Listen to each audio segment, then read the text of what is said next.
Girl nosy. She ain't. Hey y'all.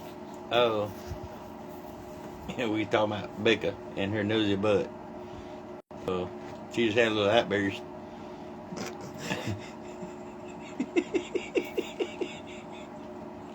That's a whole nother talk show, y'all. That's a whole nother talk show. But had an appointment today. We have spent the afternoon digesting this appointment because it's not really. Some of it's not a shock to us, but some of it is.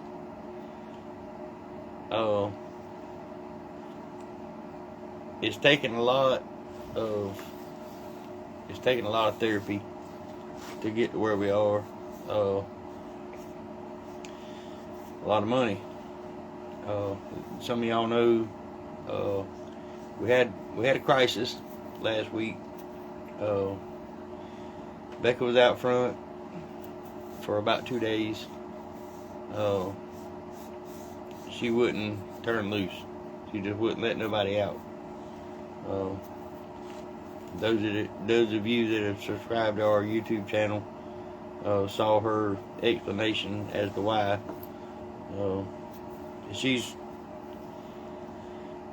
You want to pinch her head off, but at the same time, I'm proud of her. I'm proud of her. You good? Mm-hmm. Okay. I hope we get through this without Jennifer getting triggered.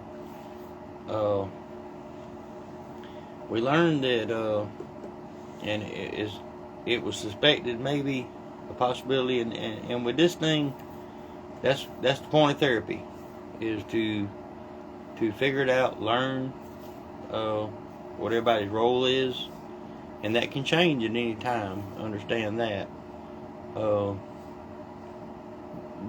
learning what everybody's role is and how the internal family system's functioning, and really we've been trying to figure out the origin, where it all began, and typically it begins shortly after the traumatic experience happens, the trauma. It can happen years later, and by what I mean by happening is the altars being created. That can happen a little later in life. It can happen immediately after. It can happen when the trauma occurs. And it happens with people with PTSD. Sometimes it coexists. So it's a beast to figure out. It takes a lot of therapy. It takes a lot of learning as to where the origin is.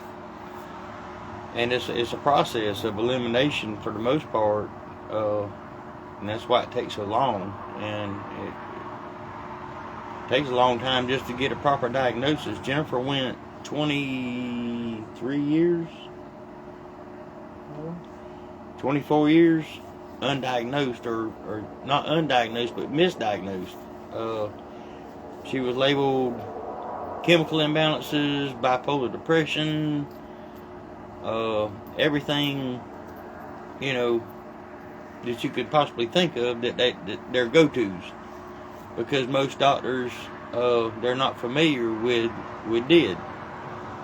So she went undiagnosed for a long time, and but I'm gonna try not to make this a long, lengthy thing. This could go really a long time, but we learned that, and it was what that I really didn't want to find out, and that's that it started with LJ at Jennifer's age, at LJ's age. That's actually, it dates back to the actual trauma. Are you okay? Okay. We actually have to make sure she's able to do this. If she feels triggered, if she gets up, it's because she's starting to feel triggered. We don't want her to trigger during this, so if she starts feeling triggered, she may have to get up and walk away out of earshot of me. letting y'all know how today's appointment went. But LJ she's the origin. She's the origin. It started at that age, 8 years old. Becca, we thought early on that Jennifer was gatekeeper. She was the one controlling traffic, but she's not. Actually, Becca is controlling the traffic. She's the one deciding who comes out and who does not. If anybody else wants to come out, it's up to her. If she wants to keep them in, that's up to her. In other words, she can freeze everybody, so to speak. She can keep them on the inside, and she's the only one outside. And this girl, because of somebody's foolish mistake that wanted to divulge our information to Hollywood and thought it'd be a good idea, and I ain't gonna talk much about that. If you don't know about it, then I'm not gonna go deep into that because it may trigger Becca again. And just saying their names, Jennifer's fighting right now. She is fighting. I see it all over her. She's fighting. But yeah. Because somebody's foolish mistake, she was out, and I got it out of her why, she stayed out so long. Why did she keep everybody else in? And it was she didn't want them to experience any of it. She didn't want them to feel her anxiety from it. So she feels like she's got to protect everybody on the inside now. I'm gonna move away from that because it's got her off the chain. But because of that, really it was a blessing in disguise, Jennifer. It was a blessing in disguise because it actually caused that to happen. And appointments cost enough already. I mean, y'all wouldn't believe it. I mean, what a one virtual hour cost you. An emergency appointment on a weekend, you can just about double that. You can just about double it. So I hope y'all can hear me.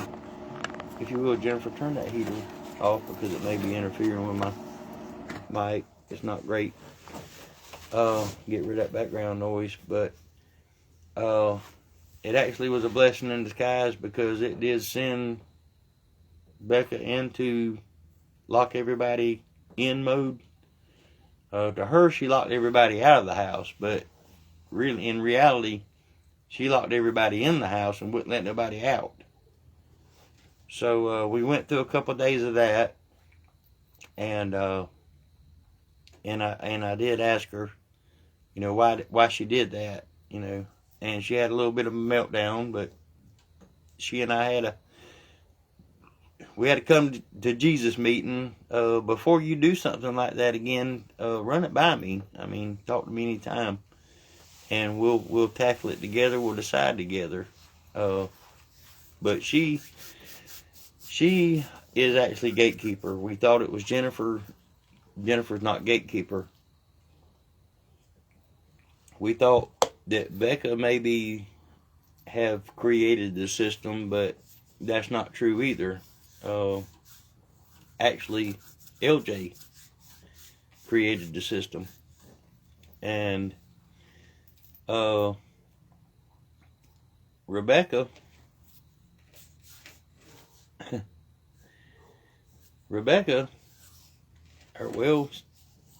she only acknowledged Rebecca because she never told me that was her name, so to speak, but she didn't say it wasn't her name. Rebecca is Jennifer's middle name, so LJ called Becca Becca. I thought, well, maybe the other one's name is Rebecca. She's older. So I'm thinking Rebecca, you know, grew out of the Becca shortened. She told me she didn't have a name. That Rebecca was the only name that she had, that she knew. And I said, well, this was today, after the appointment. I said, well, what do you want to be called? And she thought about it for a long time. Are you good? Good. Okay. She thought about it for a long time, and LJ called her. Jennifer and I talked about LJ calling her Reby, and Jennifer felt like maybe Rebecca wasn't her name. That Reby didn't stand for something short, a nickname for Rebecca for LJ. She thought maybe it was something else. And the only thing that she could fathom or came to her mind was Reba. So when I asked Rebecca today, when she came out during and after the appointment, and yeah, she came out during, but I asked her what her name was, and she said Rebecca, I guess. And I said, well, if you don't like your name, you can always change it. So she thought about it. Well, Reba is what she wanted to go with. So I guess now we have Reba. You know, it's just the way it is. Altars can change their names. They can do it with or without your permission. She certainly didn't need mine, but I just wanted to know what her name is, what she wanted to be called. And alright, she wanted to doll up. You know, everybody knows Jennifer ain't about dolling up, put makeup on, or none of that kind of mess. She ain't about none of that girly stuff. She's the last person you'll ever see go get their hair and nails did. Okay? That's the last person you're going to find.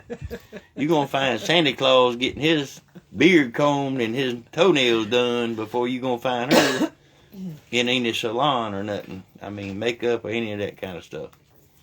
So, she wanted it all up. So, Jennifer got an eyeliner pencil. Only because I asked her, you know, to do a little eyeliner. That's as far as she was willing to go with that. So, me and Reba, I got to learn a whole new name now. I got to learn a whole daggone new name. But it's all good. You good? Do like LJ and just call her Reby. Reba, I mean, whatever she wants to go by, I don't care. So anyway, me and her load up, we go to the dollar store, and she gets herself a $40 sack full of makeup. She comes home, and she goes in the house, she puts her makeup on, and changes her clothes into what she likes to wear. Alright? Which ain't this. It ain't sweatpants. It ain't yoga pants and sweatshirt. That ain't what she wants to wear. It ain't no blue jeans and none of that kind of mess. She wants to deck out. She wants to deck out. She dressed like she's going somewhere. Yeah, she wants to go somewhere to eat, like Olive Garden. I know where she wants to go. I cooked for her last night. Okay? Give me some slack. Thank you, Mr. Olive Garden. Right? Anyhow. So anyway, we finally, me and her, come to a conclusion. We're going to just go by Reba then, if that's what you prefer. Alright? We got a name change. So y'all had to forgive me. I ain't known this girl but by one daggone name. Now I got to stop that and start a nothing. So y'all feel my struggle, alright? Y'all feel my struggle. Shout out to Ty and Charlie Daniels and Al Hill. But we had this appointment. We found out and figured out Doc wasn't on board with us at all that Becca created none of it. He wasn't on board. He said that wasn't too likely. Well, we was convinced. That ain't the case. I'm afraid. All of this is LJ's creation. Every bit of it is her creation. It's been hard for Jennifer for several reasons. And I'm doing all the talking because she may stumble because they're just even talking about it y'all see what she's doing? Y'all see her? Y'all see her? She's battling.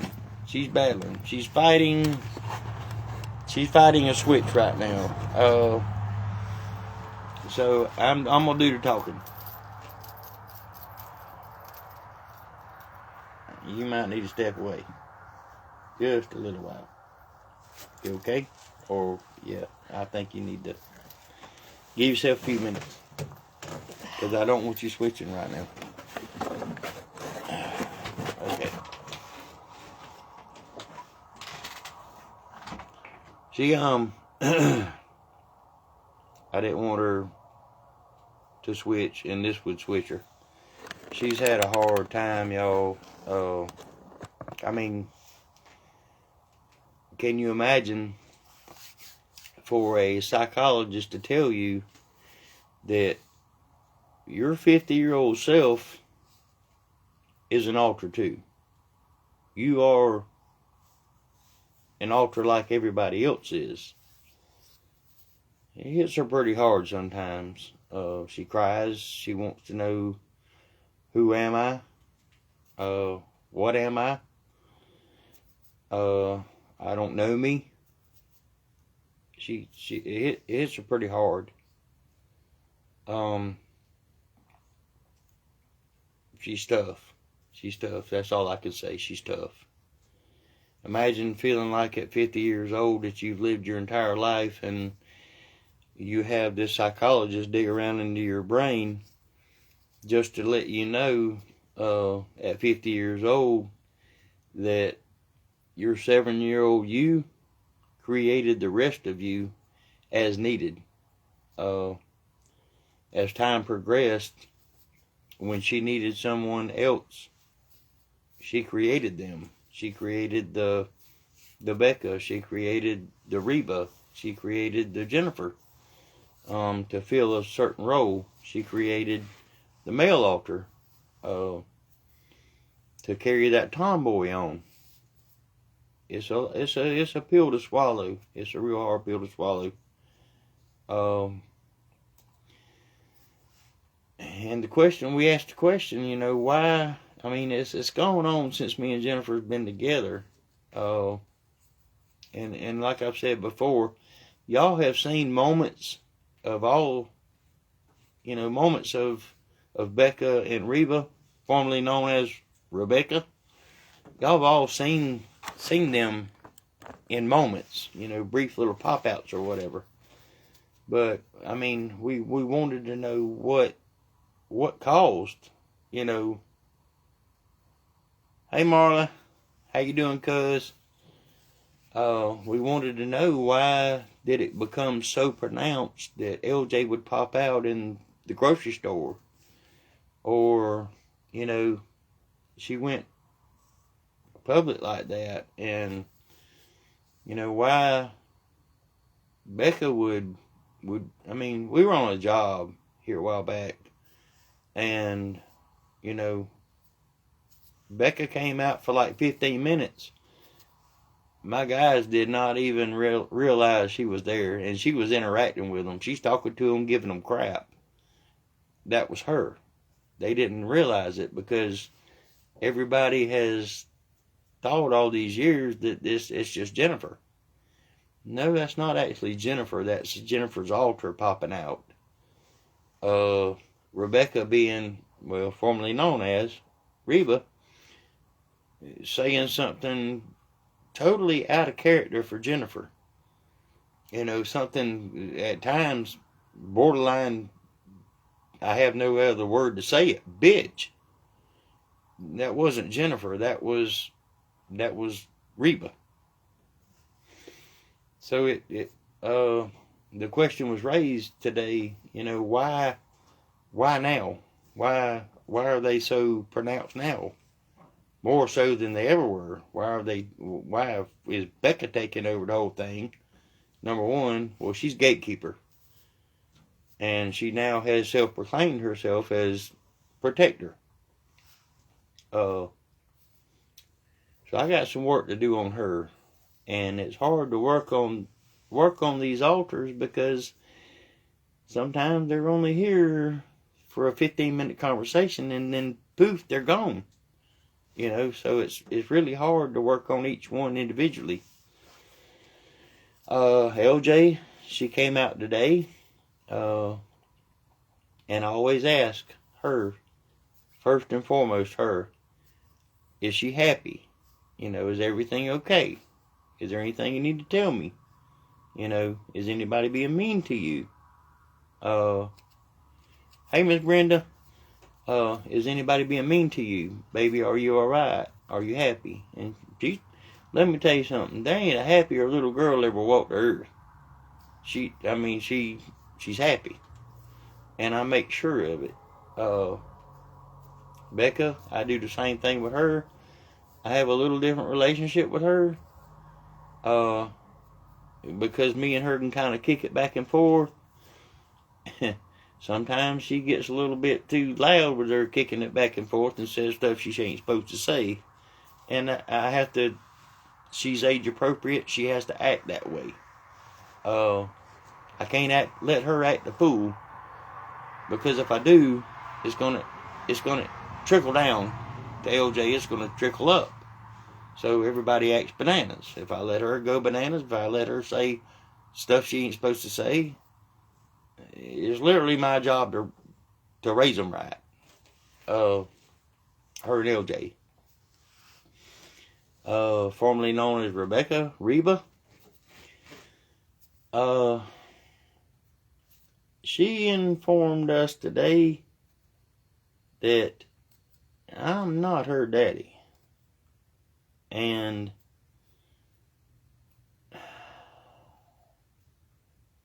I'm more of a older father figure, yes. But daddy, no. She don't view me as a daddy like Becca and LJ do. She doesn't see me as that. She sees me actually as a romantic interest. And I had to let Jennifer know that I had to. That, yeah, when me and her first got together, Rebecca was fronting.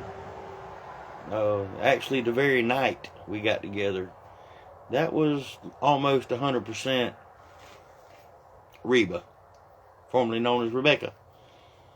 And I come to realize that over the years, when she would pop out at times, I'm like, well, there's the person I fell in love with. Well, picture being me and realizing that this what I thinks is my child that lives in my wife's head is actually who I fell in love with. Think about that now. So I've actually got to come clean with my conscience and tell Jennifer she's actually the one that I fell in love with. Yeah, it was her. Not that I don't love Jennifer, I do, and I love her just as much. But the one that actually over time stole my heart was her. So that was a very hard pill for Jennifer to swallow, and rightfully so. She was pretty daggum jealous. She took it pretty good. But the thing is that they co-front so much. And by co-fronting, I use terms I know loosely with y'all that you don't understand what they are, but co-fronting is when two altars, sometimes three but not likely, will actually be in the front together. So actually her and Reba co-front so much, it's hard for me to tell the difference sometimes. It's even hard for me. When they front alone, I know when it's 100% Jennifer, and I know when it's 100% Reba.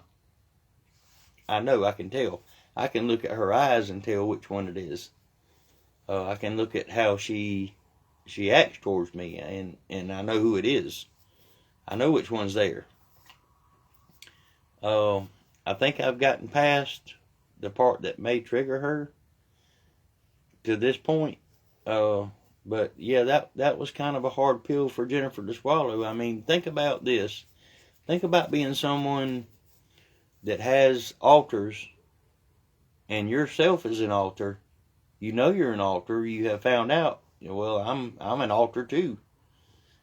That the man that I'm married to, the man that I said I do to, is actually in love with somebody else, or fell in love with somebody else, and loves somebody else, even though that somebody else is her that lives up here.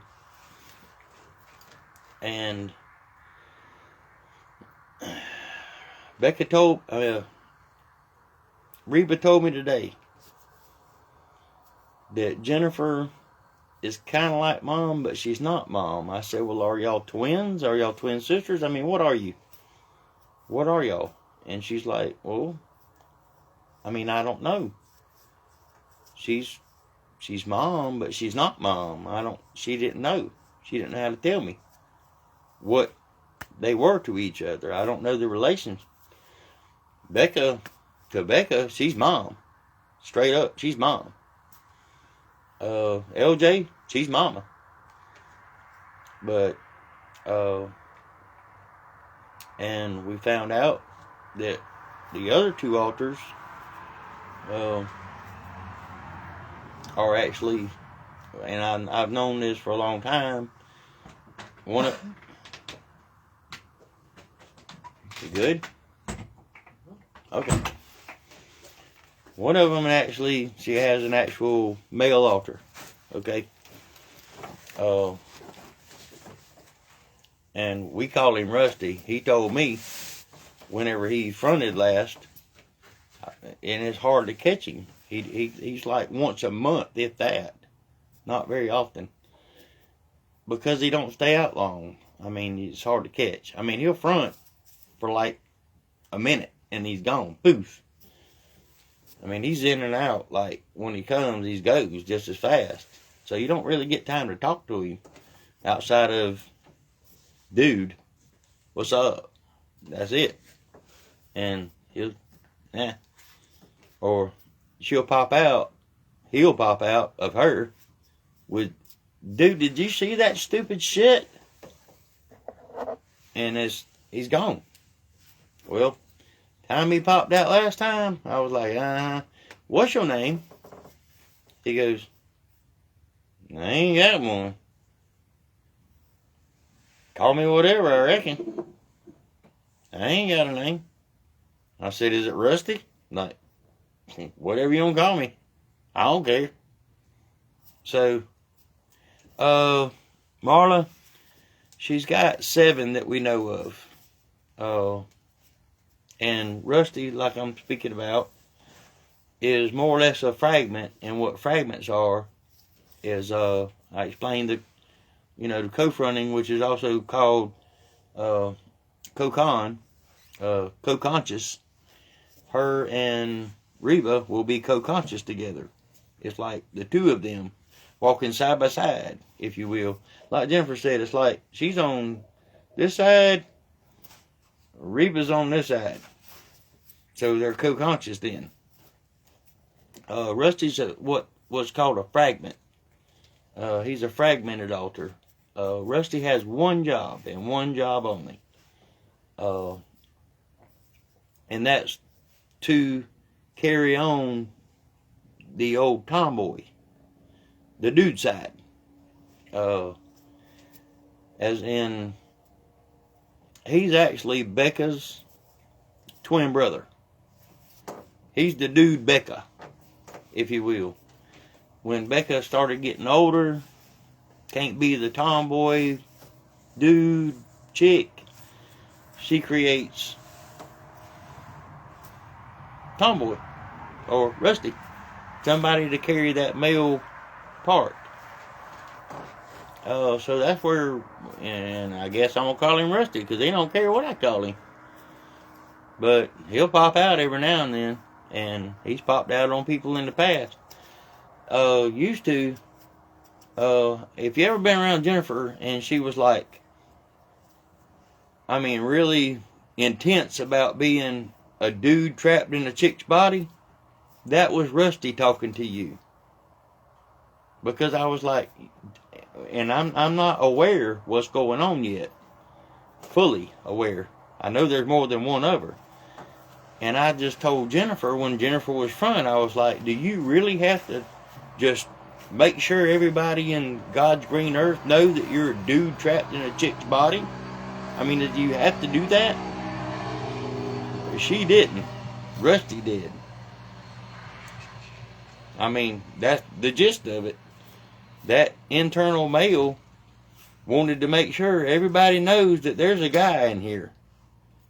So if you've ever heard Jennifer say, and I know a bunch of you have, that's ever been around her, say, and I'm talking about adamant, I'm a dude trapped in a chick's body. That would be Rusty. And then there's this like 70-year-old woman in there. I don't know how old she is. 80. Maybe 80. I don't know. Like, she's an elderly woman. And we don't have a name for her. She don't stay around long enough to even talk to her to find out. But we know she's in there. Jennifer knows she's in there. But we don't have a name for her. Well, fragmented altars typically don't hang around the front. They have one job. Well, Rusty has one job. His job is to be the dude side. Okay? This elderly lady has one job. And that's to be the wise woman to give you some words of advice. And be, real soft-spoken, real comforting, real like a grandmother. Okay? She's like a grandmother. She does this with people. Yes, Michelle Miller, you have met Rusty. Yes, you've met Rusty. And everybody has met Rusty at some point that's been around Jennifer since we've been together. Because I was like, really? Do you have to do that? And Jennifer's like, and Jennifer, the poor girl, has taken the blunt for what everybody else has said and done. Not knowing it's not really her doing it. It's one of the other ones. So it's been a 7-year what the hell's going on kind of thing. But I was determined to find out. I knew there was more than one of her. There had to be. I mean, nobody does that. The things that she would do. And then she would do things or say things, and she'd be like, I didn't say that. And I'm like, the hell you say you didn't say it? I damn sure heard you. Or I didn't do that. I watched you with my own eyeballs, Jennifer. The amnesia part of it. She swears she didn't do it. Well, she didn't do it. One of the other ones did. Thanks, Michelle. I'm proud of her, is who I'm proud of. I'm not proud of me. I have no pride in me in this because I'm along for the ride. The pride that I have. Come over here, Jennifer. Let them know you're still good, baby. Yeah, she had to she had to go in. I mean, it was time. She was going to trigger. I know she was, but Yeah. this is who I'm the most proud of because she's been strong, and the diagnosis at first was D.I.D, Well, D.I.D has a lot of subcategories. There's not no there's not no limits to this thing. It seems. Actually, what today's diagnosis reveals, and this is what the goal, one of the goals we've been going after, is to get an actual concrete. Okay, what is this? What is this? We knew it was D.I.D. We got it. We got that far. We got that far. Michelle said, "Hey, Jen." Hey. We got that far as to we knew it was dissociative identification disorder. All right. Then you had the task of figuring out which one, because there's, I think, 5 subcategories. It could be just D.I.D, and that's the extreme. That's the upper level. Or it can be D.I.D, OSDD1. Okay? Well, OSDD1 has OSDD1A and 1B subtitles, subcategories. And then you have unspecified. You got USDD or whatever the hell it is. That's whenever they ain't got nowhere else to put you. So we really kind of needed to know what beast we're dealing with here. DDNOS. Yeah, DD. Not otherwise. Yeah. They have nowhere to put you. But her diagnosis is, and you can look it up, is, as of right now, that could change, but we're pretty certain, the doctor's pretty certain, that we're looking at OSDD 1B. She is 1B. And I'll repeat that. OSDD 1B. It's type 1B, they call it. And this thing is a cat of another color, y'all. And back to what I was saying earlier, we posed the question, what caused this to become so pronounced? So way above what it has been her whole life. She's been able to mask Becca. She's been able to mask Reba. LJ didn't come out speaking and outwardly until me. She did come out whenever she was a teenager with a friend. When she stayed with her friend, her daddy saw it. Her friend saw it. So the people that will say, well, I've never seen her any kind of way. Well, her friend, you okay? Good. Her friend and her friend's daddy saw it. And early on, if y'all been keeping up, her friend's daddy actually, her friend, when she disassociated, when Jennifer did, at 13? Somewhere around 13, she was at her friend's house, and she disassociated, and she went little. But she wouldn't speak. And her friend said, what's wrong with her? Asked her dad, what's wrong with her? Her dad actually told her, she's with her angels right now. So they both saw it as young as 13. So yeah, Jennifer's had this her entire life. And as I've said before, I'm one of her biggest triggers. LJ didn't come out until me and her got together. LJ came out, she surfaced with me for the first time after Jennifer and I had been together about 2 months, maybe 3. After about the 3rd month, LJ, she popped out. And I thought Jennifer was just being cute. But over time, after it happened at least a dozen times, I realized she wasn't being cute. She was actually 7, 5 sometimes. And they can have broad age ranges. LJ can dip down all the way to 5, or she can be, in her head, all the way up to 9. Even though LJ does not possess motor skills of a 9-year-old, she don't even possess the speech of a 7-year-old. Marla, I don't know that any of them thought anything was askew. Nobody ever, if they did, we don't know. Nobody ever spoke out. It was just Jennifer's personality, you know. No matter how she switched, I guess they just assumed that's how Jennifer is. But I know her. I spend so much time with her. Everybody that knows us knows we're just about inseparable. And I began to realize that there were these other parts. Especially whenever she would deny repeatedly saying something or doing something, and I'm like, Jennifer, I saw you with my own eyes, honey. It wasn't her. It wasn't her. But she doesn't have a lot of amnesia with it. Her amnesia with it is kind of temporary when she does have it.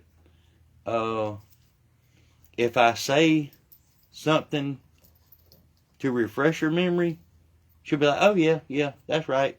Like whenever one of the others are fronting. If LJ and I talk and she says something, Jennifer may or may not remember what LJ said. She may or may not remember what I said to LJ until I say, you know, I always fill her in whenever she comes back as to what was said. That way it fills in the blanks for her and she's not as foggy as to what happened. She'll look at the clock and she'll think, you know, once she's back, she'll ask me how long this time, you know, how long's it been? And I'll say, you know, 3 hours or 4 hours counting LJ's nap. And it seems like to Jennifer, sometimes it seems like 15 minutes to her. She'll look at the clock and she's like, there's no way it's 12 o'clock, noon. Like, honey, she came out at 7:30. She colored. She stayed out until 10 o'clock. You slept for an hour. You know, it's just like that. She don't realize all that much time went by, but it does. That's the time lapse that they talk about with this. She'll totally lose track of time. She'll do it even with Becca.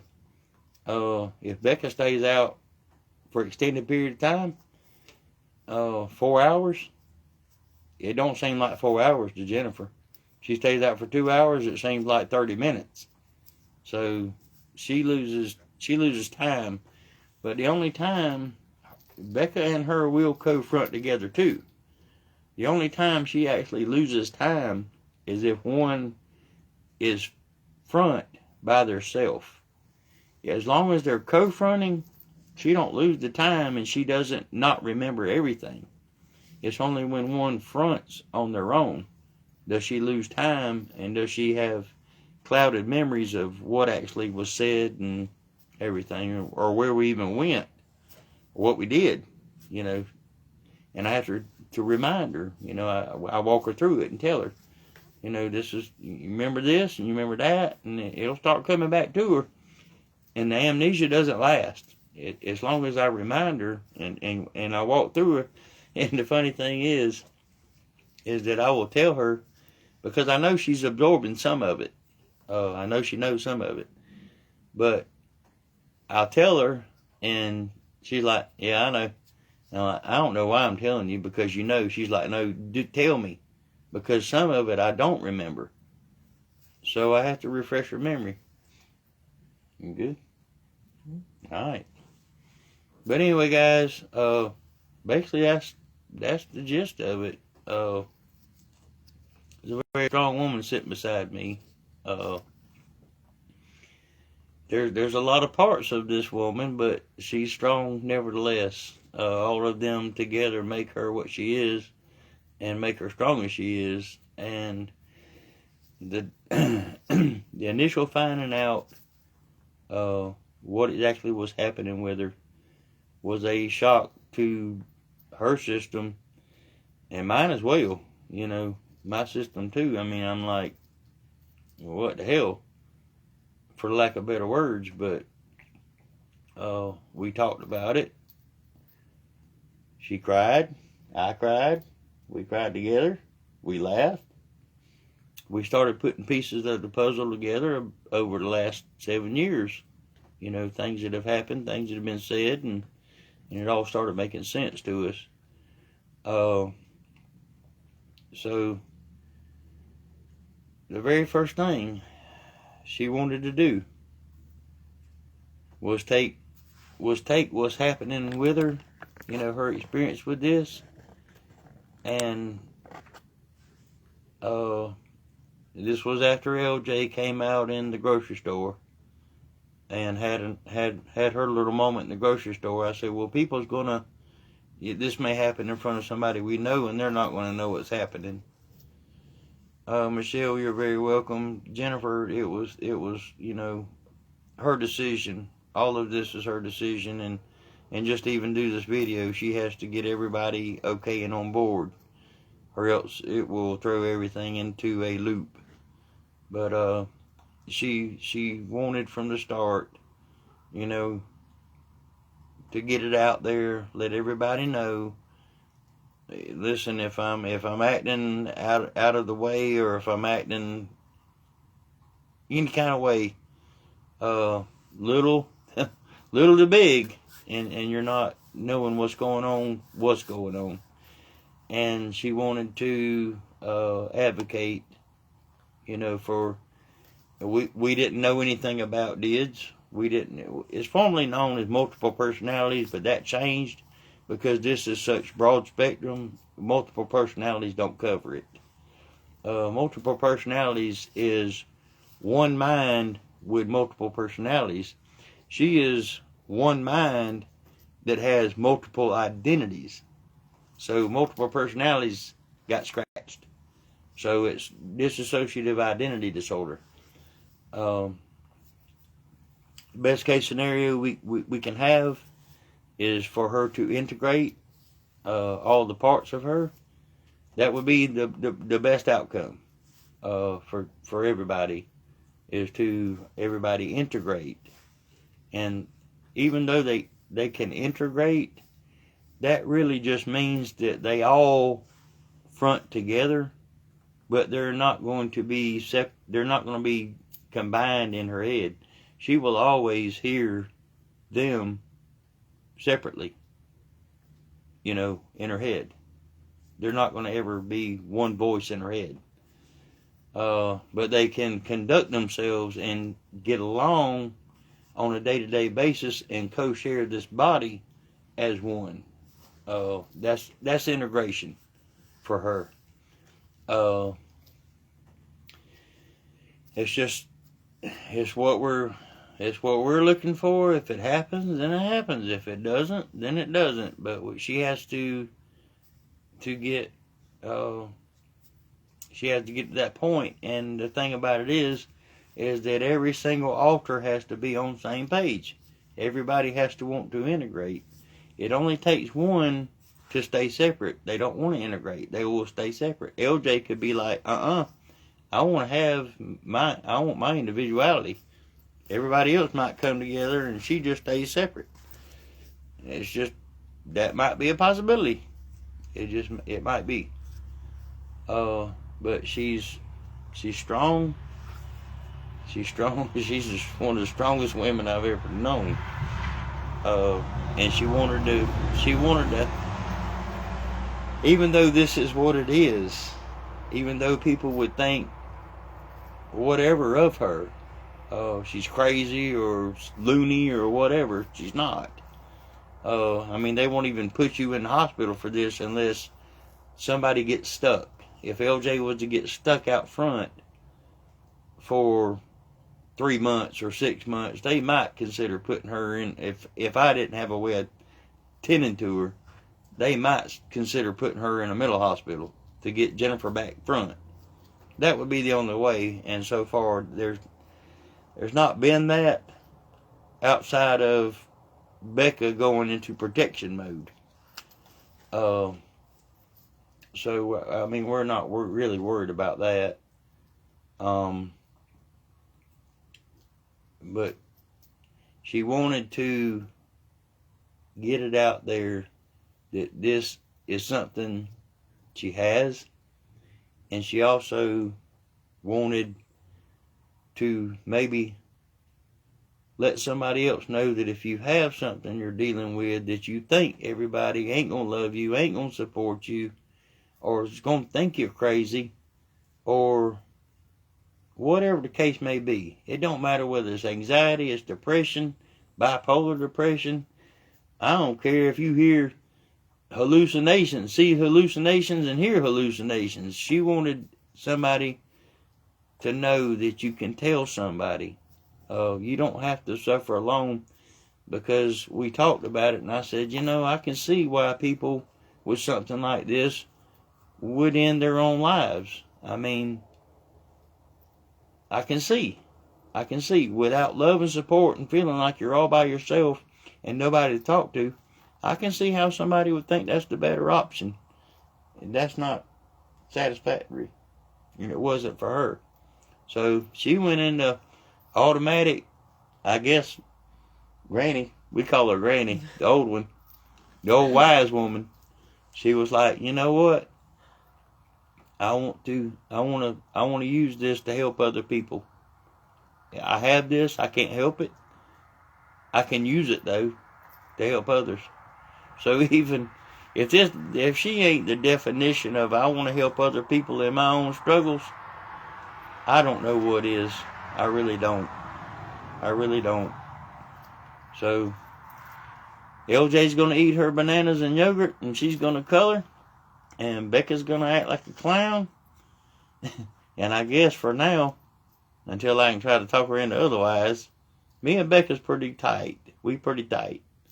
I'm gonna try to get her to kind of maybe hand over the role of gatekeeper to Jennifer, because I think Jennifer's more qualified. I told Jennifer, I said, don't hold anybody back. Well, she's like, okay.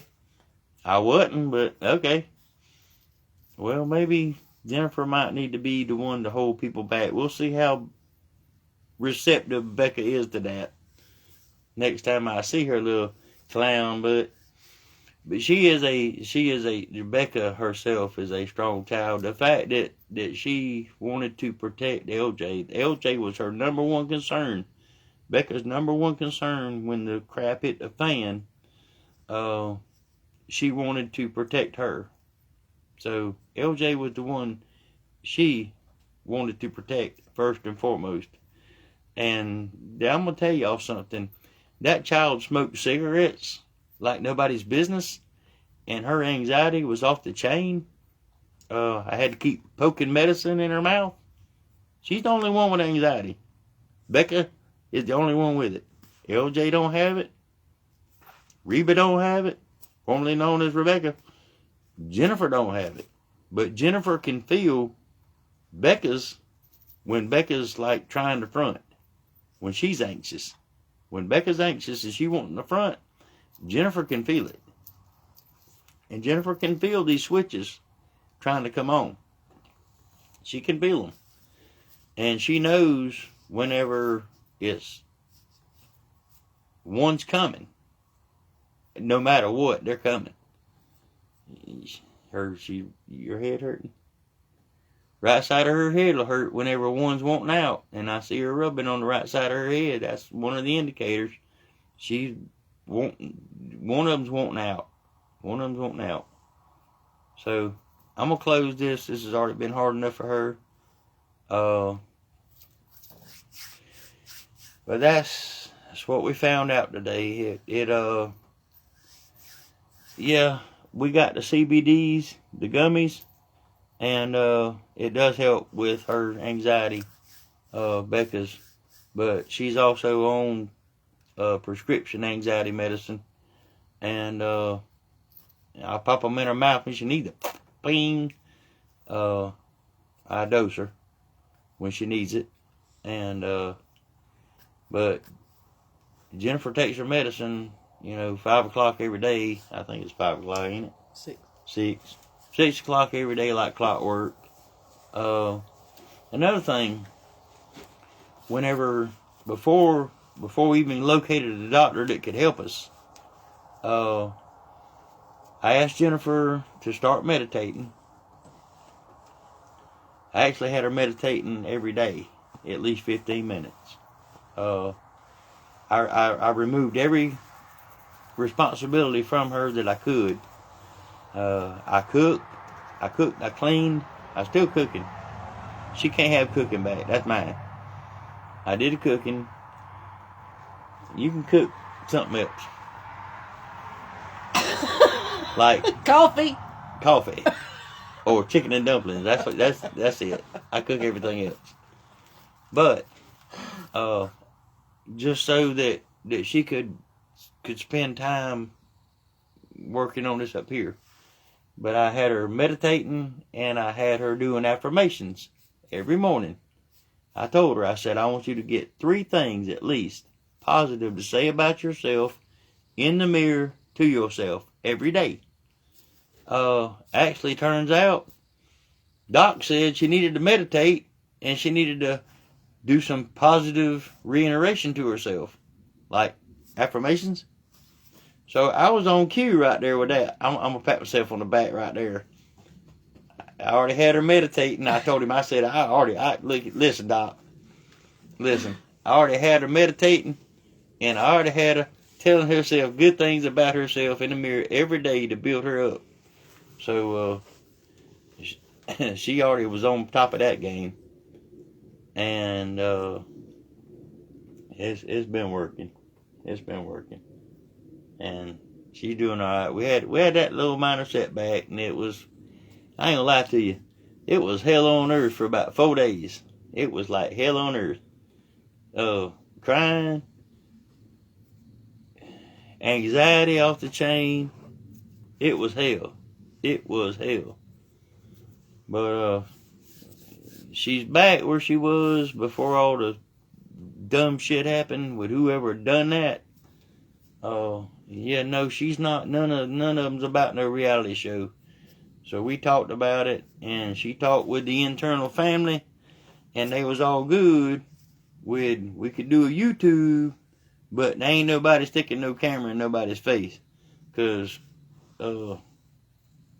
LJ would have trauma, Becca would have anxiety, and Reba, the first person that stuck a microphone or a camera in her face, she would probably punch them in the throat. See who something missing.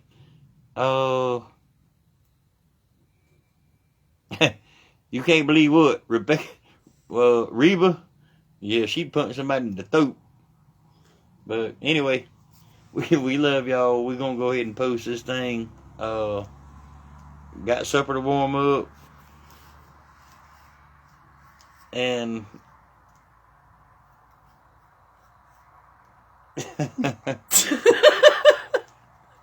Lord, I was waiting on it. What? Look at me.